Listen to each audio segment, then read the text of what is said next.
Again, this all my abuse is what I'm doing here is it mirrors my daughter's abuse. It mirrors my son's abuse.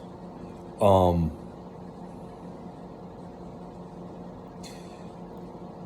my my daughter,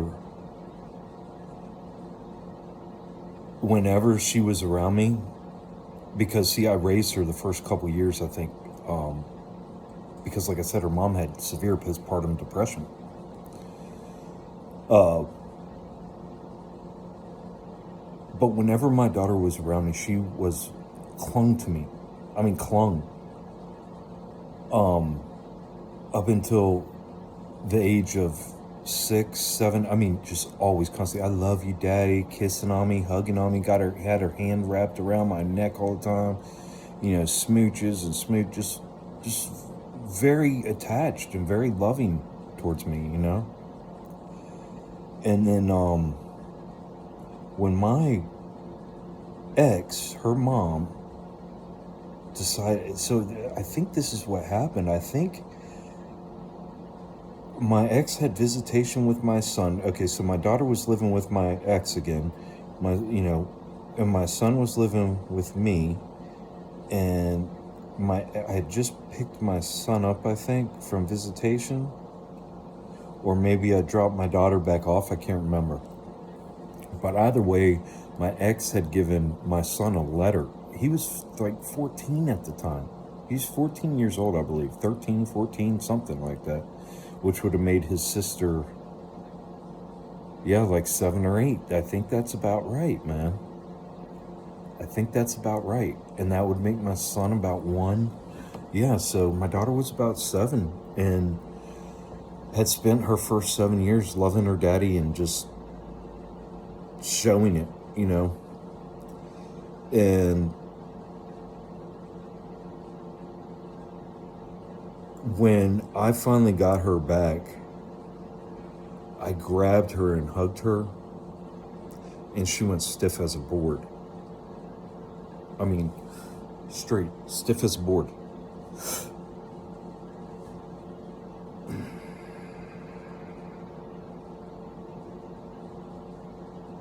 You know when that happened? So, this is about 9 months in to not seeing my daughter. We were at my second wife's father's house.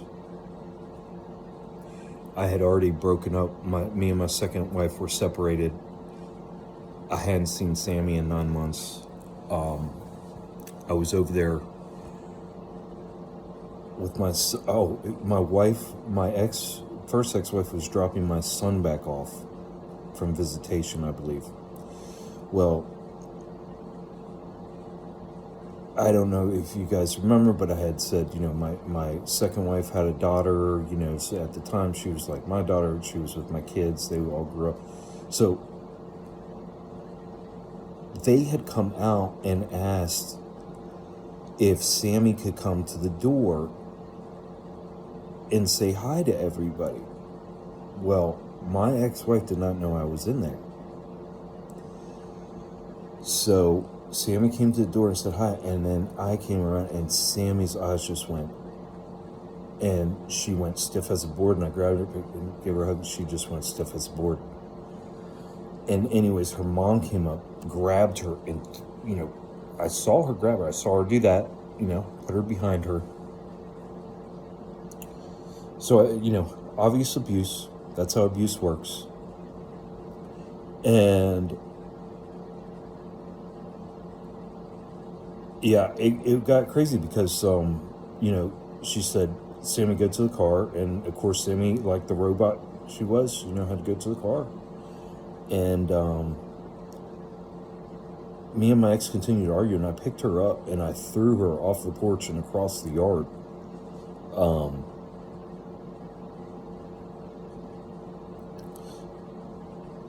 So then eventually, 7, 8 months later, whenever it was, I think that fell like about 7, 9 months. So it was like I said, it was a year and a half I didn't get to see my daughter, that, other than times where I forced myself like that into a quick situation where the cops were called.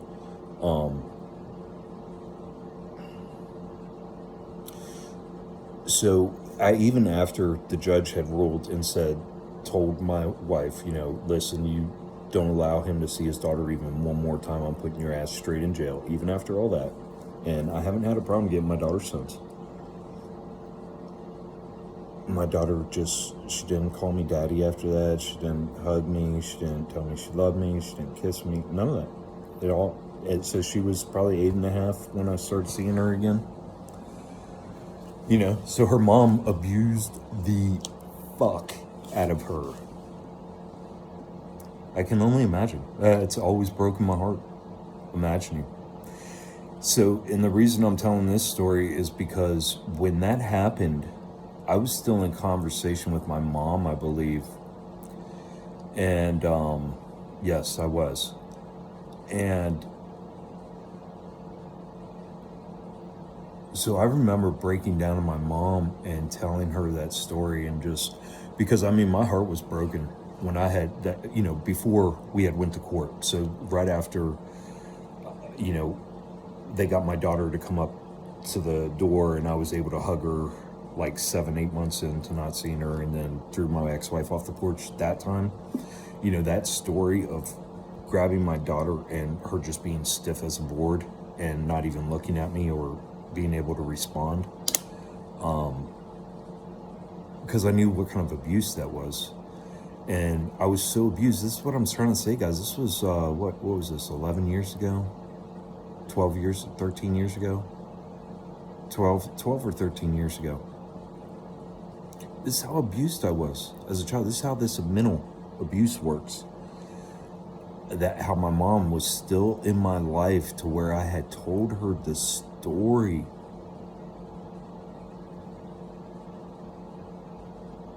Told my mom the story.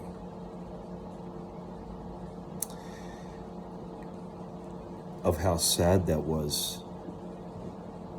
Of how the abuse my daughter must be suffering under my wife, for her not to be able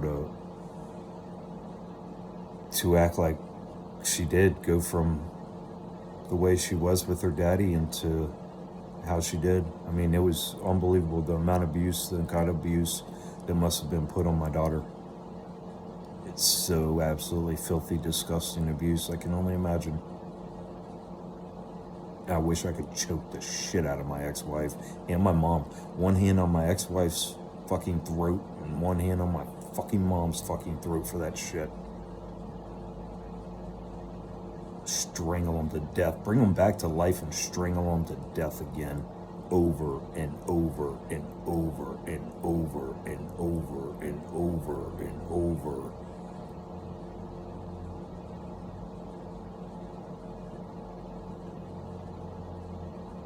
For the abuse they put on my daughter.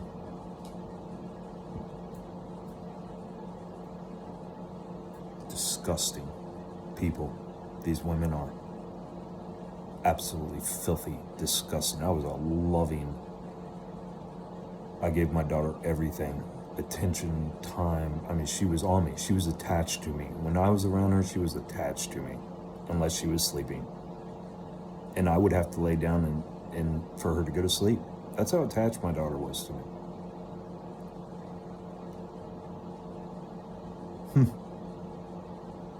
Filthy women.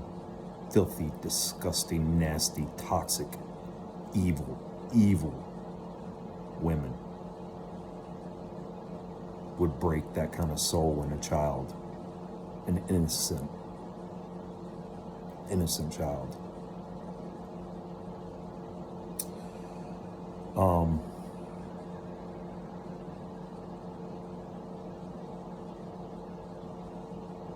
Yeah, and then to be up at my mom's. So then we all did it was the last time all the siblings got together at my mom's. This is the last time. It was like 12 years ago, 13 years ago, whatever it was. I think it was a Thanksgiving. It might have been a Christmas. I don't know. But we all got together And it had come out that my mom was speaking with my ex-wife, my first ex-wife, during this time period, because I think I had repeated that story during the thing, and my mom goes, "Well, Richard, you treated Norma or something like that," and I immediately knew. I went into it, and come to find out, my mom, while my ex-wife was keeping my daughter away, was not only supporting my ex-wife, who abused the living fuck out of my daughter. I mean, the abuse is my mom is disgusting. My mom is so disgusting. Supported her, would talk shit to me, wouldn't even talk about this subject with me. Again, the gaslighting. I'm telling you, I want one hand on my mom's throat and one hand on my first ex-wife's throat for what they've done to my daughter. And that's not even including my son. And that doesn't even include me. I'll throw it all down the bath for my daughter for what they did. And the reason is because my daughter is still sitting here on the brink of their control in their abuse. At any moment, still struggling with, I should go back and watch my mom's kids and take care of her house, and while she goes and gets surgeries and plays games and goes and does shit. I mean, it's sick, guys. Go to my ex-wife's Instagram or whatever she's got. Go look at her Facebook page. It's disgusting. I haven't even looked at it. I don't need to look at it. I know what it is. It's filth. It's absolute trash.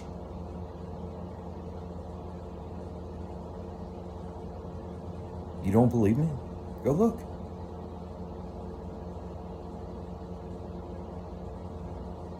Norma Ladone. Facebook. Go check it out.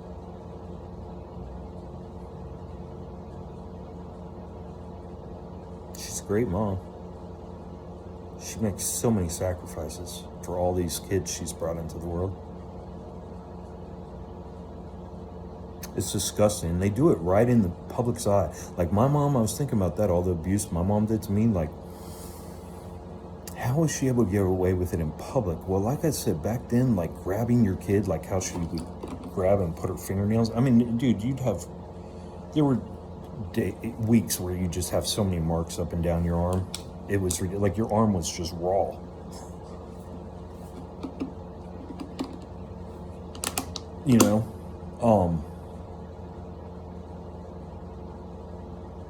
Yeah, just the massive amount of abuse, and that it was never questioned, and that to this day, it's supposed to be shut up. It's not supposed to be talked about.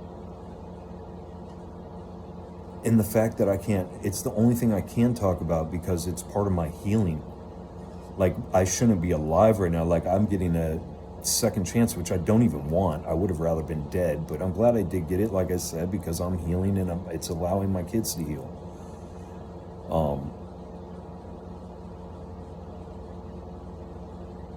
But yeah, just filthy, nasty abuse. Luciferian, dude. These people do not worship any kind of Christ. This is not Christ.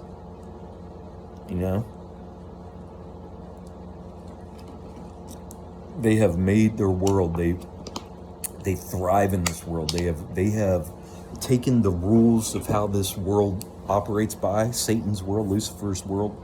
They've taken those rules and they've used them to their advantage, and they abuse the fuck out of another person to get what they want and created a world for themselves. And that's what it is. And they have passed down generational abuse, and what I'm doing is I'm cutting off the generational abuse. So this is what cutting off generational abuse looks like. It's not pretty. It's not fun. It's interesting. It is quite interesting. Once you give a damn busted, and you're just like, well, I'm just an observer. Let me see. Once all you got left is breath and common sense, and you're just observing, everything becomes very interesting. It's like, and very clear. Like my clarity, like I said, is just, My resolve is getting stronger. There's absolutely no fear. I mean, the fear comes, like the shame and guilt. Shame and guilt, fucking nasty shit, man. I mean, actually feeling like I should kill myself last night, because I'm disparaging the family. It's like, take one for the team, Richard. Just kill yourself. These motherfuckers. God damn. Son of a bitch, man. Y'all silly, man. Silly.